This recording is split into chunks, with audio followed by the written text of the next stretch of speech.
Anyone hiding within half a mile of the airstrip would have shown up on the radar. It was safe to land. The pilot looked out the window. The runway was a rough strip of land on the edge of the coast, hacked out of the jungle and running parallel with the sea.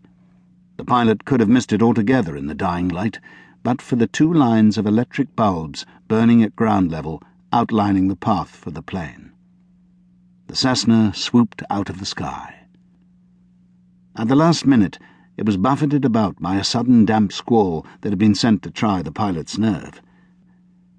But the pilot didn't blink, and a moment later the wheels hit the ground and the plane was bouncing and shuddering along, dead center between the two rows of lights. He was grateful they were there. The mangroves, thick bushes half floating on pools of stagnant water, came almost to the edge of the runway. Veer even a couple of yards in the wrong direction, and a wheel might snag. It would be enough to destroy the plane. The pilot flicked switches. The engine died, and the twin-blade propellers slowed down and came to a halt. He looked out the window. A jeep was parked next to one of the buildings, and it was here that the single man, the red dot on his screen, waited. He turned to his passengers. "He's there." The older of the two men nodded. Carlo was about 30 years old, with black curly hair. He hadn't shaved. Stubble, the colour of cigarette ash, clung to his jaw. He turned to the other passenger. "Mark, are you ready?" The man who called himself Mark could have been Carlo's younger brother.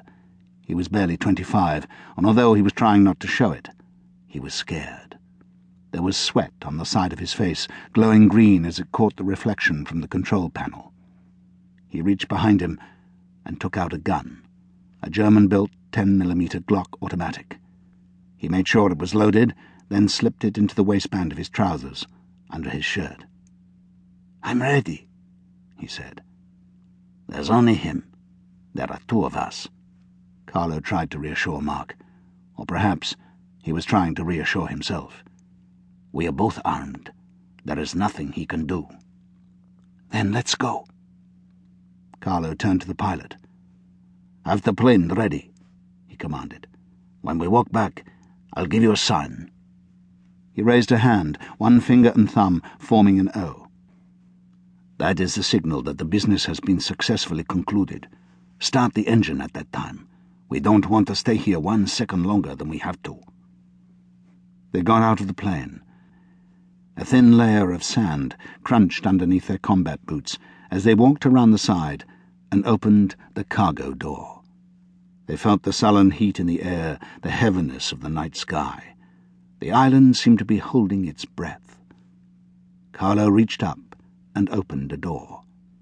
In the back of the plane was a single steel chest. With difficulty, he and Mark lowered it to the ground. The younger man looked up. The lights on the landing strip dazzled him, but he could just make out a figure standing, still as a statue, beside the jeep, waiting for them to approach. He hadn't moved since the plane had landed. "Why doesn't he come to us?" he asked. Carlo spat and said nothing. There were two handles, one on either side of the chest. The two men carried it between them, walking awkwardly, bending over their load. It took them a long time to reach the jeep, but at last they were there. For a second time, they set the box down.